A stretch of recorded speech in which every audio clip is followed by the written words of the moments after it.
There's a few important differences between how most interpolation systems work and how using a neural network for interpolation works. And that I don't think that like one is clearly better than the other. I think that they just have differences that are definitely worth choosing between. One sort of thing, I'm gonna get a little bit creative here.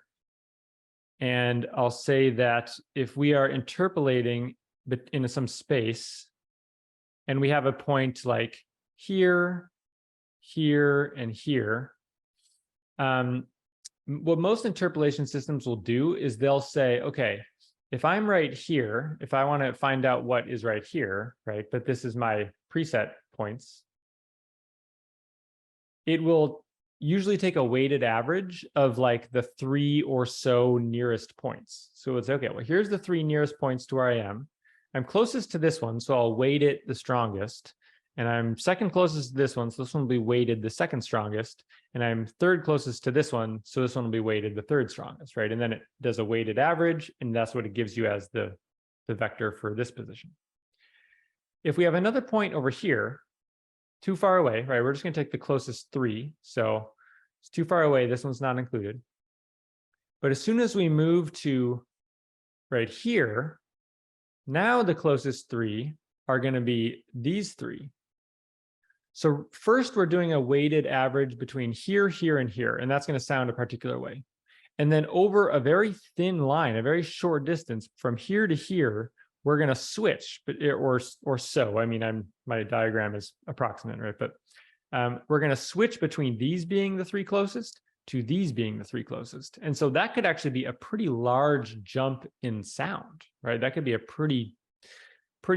quite different sonic result we get, because now rather than including this in our weighted average, we're including way over here, this one in our weighted average, which is a totally different sound space over here, potentially. So this sort of like weighted average between the nearest neighbors system, which is a very common way of these interpolation machines work, will often have these very sharp ledges or ridges where the sound can change on a dime. And sometimes that's really undesirable, right? If you're moving around in a sonic space and you might want it to be like kind of consistent in that space, and you don't want to have these really sharp cliffs at different points. The way that a neural network creates this interpolated space is it's much smoother. So you're not going to end up with these cliffs, these sort of very, very disjunct moments in your space that you're interpolating through. So that's one thing. Another thing is that let's imagine for a moment that we're just going to make a weighted average of the 2 nearest points. But as we go into higher dimensions, this sort of scales similarly. If we have a point right here, let's say it's the same distance between here and here. So it would equally weight these 2 points and we get a weighted average. We get a sound that's in between these 2.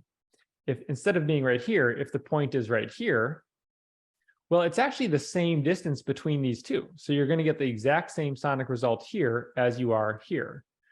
Whereas a neural network is actually going to have this more smoothed, more morphed space that won't have these repeating results laid out like this in your interpolation space. So that's another reason why the neural network might be a preferred or just different approach to interpolative space. And related to this point is that when you do the nearest neighbor interpolation, it really can only do interpolation. Like it is only ever going to be a weighted average. So a measure of center, average is a measure of center.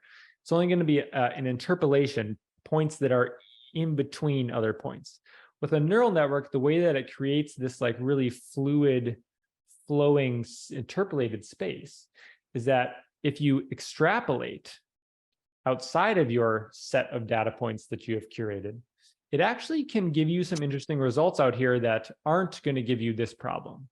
It's going to give you something out here that might make sense. Like if the sonic space continued to flow outward the way that the parameters are interacting with each other out there might be new interesting spaces that sort of would make sense, again, results that sort of make sense alongside your data, even out in that slightly extrapolated space.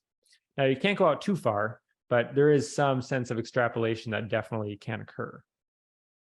Another important thing to point out is that for the neural networks, the feed forward process, making the predictions, is very fast.